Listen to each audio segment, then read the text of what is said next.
pourquoi les femmes ont tendance à avoir moins envie que les hommes et est-ce finalement vrai que les femmes ont moins de désir que les hommes? On va parler du plus gros bullshit de l'humanité, cette idée que les femmes ont moins de désir que les hommes. On l'entend depuis des générations et encore aujourd'hui. Et en fait, c'est une grosse méconception, mais aussi mécompréhension du désir féminin. Donc cette vidéo, elle va vraiment t'expliquer pourquoi ce n'est pas vrai et qu'est-ce qui fait que les femmes ont moins envie que les hommes. Déjà, il faut comprendre que la sexualité, elle est culturelle. Donc comme la sexualité est culturelle, on sait que les hommes et les femmes n'avaient pas le même statut face à la sexualité au cours des siècles. Les femmes ont toujours été poussées à garder leur virginité jusqu'au mariage. Une femme qui était trop dans la demande pouvait avoir une réputation aux mœurs légères, qu'elle le fasse ou qu'elle ne le fasse pas, hein. Mais c'était mal vu de s'intéresser à la sexualité. Donc c'était extrêmement tabou chez les femmes. Et finalement, les hommes ont toujours eu un espace pour exprimer socialement leur envie que chez les femmes, absolument pas.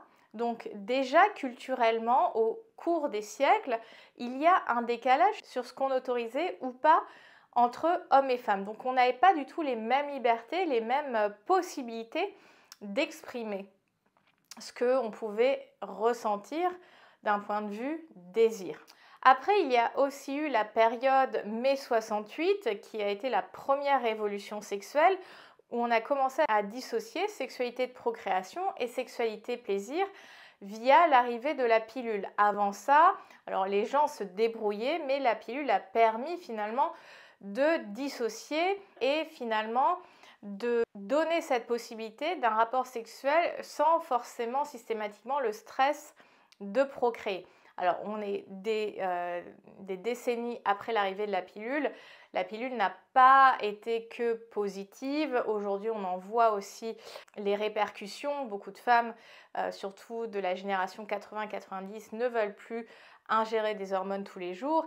Et surtout, sociétalement, qu'est-ce que c'est venu créer? C'est venu créer la charge mentale contraceptive que 99% des femmes portent aujourd'hui. Alors, j'invente cette statistique, mais la majorité des femmes portent cette charge contraceptive. C'est plus rare un homme qui va vraiment prendre ses dispositions, hein. Et ça a amené la charge mentale contraceptive. On sera d'accord pour dire que c'est la majorité des femmes, nous prenons la charge mentale contraceptive parce que on est confronté en tant que femme à des hommes qui présupposent qu'on est sous pilule ou qu'on a un stérilet et donc qu'on n'a pas forcément besoin du préservatif. Mais la sexualité n'implique pas que juste ce destin de procréation, il y a aussi les IST, MST et puis il y a aussi sa propre responsabilité. Donc la charge mentale contraceptive impacte le désir chez la femme parce que quand tu t'inquiètes de ça, tu laisses moins d'espace pour le plaisir. Une chose aussi à comprendre sur la sexualité féminine, c'est que les femmes se lassent beaucoup plus vite du sexe. Pourquoi?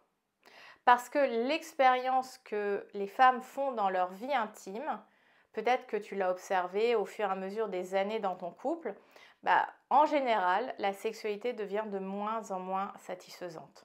Qu'est-ce qui se passe quand on a un couple établi, engagé, qui ait ou pas des enfants? Plus le temps passe et plus la partie où on s'embrasse, où on se caresse, où il n'y a pas la pénétration en fait, plus ces espaces de séduction, de sensualité se réduisent. Et toute l'emphase est mise sur la pénétration. Hop, hop, hop, faut aller vite, 10 minutes le vendredi soir, comme ça on a coché le rapport hebdomadaire pour se rassurer que le couple va bien. En fait, cette expérience fait que ça ne va pas être plaisant pour la femme parce que nos processus excitatoires sont différents entre hommes et femmes. En fait, on cale la sexualité féminine sur la sexualité masculine, alors que dans le tantra, dans le Tao, c'est l'inverse. Et en faisant l'inverse, les femmes sont beaucoup plus satisfaites, les hommes sont beaucoup plus satisfaits également parce qu'ils se sentent davantage compétents, ils peuvent tenir plus longtemps, etc. etc. Mais comme ce n'est pas ce modèle qui est prédominant, eh bien, on en vient à une insatisfaction dans l'espace sexualité chez les femmes. On a besoin de préserver cet espace-là, on a besoin de l'investir, on a besoin de le cultiver, on a besoin de le réinventer.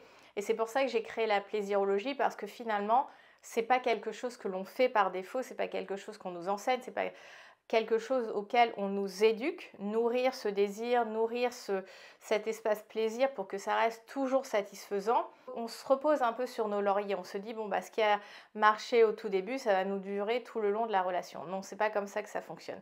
Donc en fait, les femmes se lassent beaucoup plus vite de la sexualité et donc vont avoir moins de désir, parce que contrairement aux hommes où la majorité des hommes, le plaisir passe par leur éjaculation, bah, ça peut arriver très rapidement chez les hommes que chez les femmes, tout ce processus excitatoire, et je te renvoie à ma playlist, notamment sur le plaisir féminin, ça ne fonctionne pas sur les mêmes timings. Donc ça va être important. Après, qu'est-ce qui impacte d'autre le désir? Chez la femme, ça va être la charge mentale. La charge mentale, mais plus spécifiquement, le fait de ne pas se sentir en sécurité émotionnelle. Quand une femme ne se sent pas en sécurité émotionnelle et qu'elle voit qu'elle ne peut pas compter sur son partenaire, que ça soit pour les tâches du quotidien, que ça soit pour des fois dans la communication, etc., eh bien ça va la pousser dans une rigidité. Et peut-être c'est quelque chose que tu observes, moi je l'observe vraiment chez toutes les femmes que j'accompagne, il y a toujours ce « je voudrais lâcher prise, je voudrais être plus… vraiment me lâcher, etc. » Mais en fait, ce n'est pas possible de te lâcher si tu ne te sens pas en sécurité émotionnelle. En tant que femme, la clé, c'est la sécurité émotionnelle. Parce que quand je me sens en sécurité, je n'ai plus besoin de ce contrôle, je n'ai plus besoin d'être rigide, je peux me laisser porter. Sauf que en tant que femme, on a un fonctionnement psycho-émotionnel un petit peu différent et puis on est éduqué, socialisé différemment. Et donc, le fait d'avoir une maison en bordel, le fait d'avoir énormément de choses à gérer avec les enfants, etc., ça nous met dans un état de tension psychologique. Tension psychologique égale incompatibilité avec le désir, parce que ça me crée du stress, des angoisses, une insécurité. Et la seule réponse qui est possible, ça va être la rigidité, le contrôle, ou alors la fuite qui va être dans le scroller, se changer les idées ou préférer les copines à ton mari, en fait, parce que il y a une insatisfaction relationnelle. Ce qui m'amène à un autre point de ce qui attaque le désir chez la femme. Finalement, le désir, c'est la partie émergée de l'iceberg. Moi, j'aime bien dire qu'il y a un écosystème, et l'écosystème relationnel participe à un désir qui est présent, qui peut être même puissant, qui peut être intense. Et quand il y a du ressentiment, quand il y a des tensions, quand le lien n'est pas nourri, qu'on ne se réinvente pas, qu'on n'a pas de temps privilégié ensemble, eh bien, forcément, je ne vais pas avoir envie. Je ne vais pas avoir envie parce que ça ne m'inspire pas, la vie qu'on a ne m'inspire pas, et ça va venir grignoter ce désir que je pourrais ressentir pour l'autre. Après, le dernier point que j'ai envie de te partager, qui est le point sur lequel on n'a toujours rien compris, c'est qu'une femme a besoin de se désirer elle-même avant de désirer l'autre.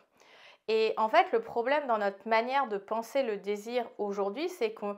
Et aujourd'hui, mais ça date pas d'aujourd'hui, ça fait des années, des siècles que c'est comme ça. On pense que le désir est toujours dirigé vers son partenaire, que je désire l'autre. Mais en fait, là-dessus, on est complètement différents, hommes et femmes. Oui, ça c'est applicable pour les hommes. Mais pour une femme, on a besoin de se sentir suffisamment belle, de valoriser suffisamment notre plaisir pour pouvoir se dire que cet espace de l'intime, du charnel, du sensuel est important parce que ça m'apporte quelque chose. Et donc, je vais aller le chercher. Le désir d'une femme a forcément une grosse composante auto-érotique. C'est-à-dire que j'ai besoin de me désirer pour laisser l'autre me désirer. Si je n'aime pas mon corps, si je me dis que je n'ai pas confiance en moi, si je me dis que je n'ai pas beaucoup d'expérience, si je me dis que ceci, si je me dis que cela, forcément, je me dis j'ai pas ma place dans la chambre à coucher. Ce n'est pas pour moi. Ce n'est pas pour moi. Et donc, comment je peux désirer quelque chose que je vais juger comme étant pas pour moi? Ça fait un bug dans la matrice. Donc en fait, les femmes n'ont pas moins de désir que les hommes. Il est juste plus vite asphyxié que le désir des hommes. Et surtout, la sexualité qui est présentée n'inspire pas les femmes. Donc c'est pour ça qu'on a la sensation que les femmes désirent moins. Mais c'est juste que l'écosystème dans lequel on propose aux femmes d'évoluer ne s'adapte pas à elles. Donc le but, c'est pas de faire opposition sexualité masculine, sexualité féminine, mais est-ce que nous pouvons construire des espaces où il y a un épanouissement des deux qui sont possibles? Et le but, c'est pas dominant, soumis, ben non, c'est moi plus, etc. C'est vraiment de penser en écosystème. Parce que dès lors qu'on pense écosystème, on n'est plus dans une hiérarchisation.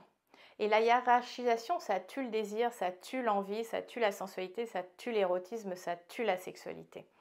Donc si tout ça, tu t'es reconnu, sache que demain redémarre une nouvelle édition d'Érotique Eden, qui est le spa sensuel du désir féminin. C'est un programme de 3 semaines 100% digital qui t'accompagne à réactiver ton désir en mettant en place cet écosystème, indépendamment de ton partenaire, parce que j'ai pas envie que tu te forces, j'ai pas envie que tu te culpabilises, j'ai pas envie que tu te mettes une pression, parce que ça, c'est incompatible avec le désir. Donc si ça te parle, je te mets le lien d'inscription, ça démarre demain, ça va être génial et tu vas pouvoir poser des nouvelles bases, créer cet écosystème avant même les bonnes résolutions 2026.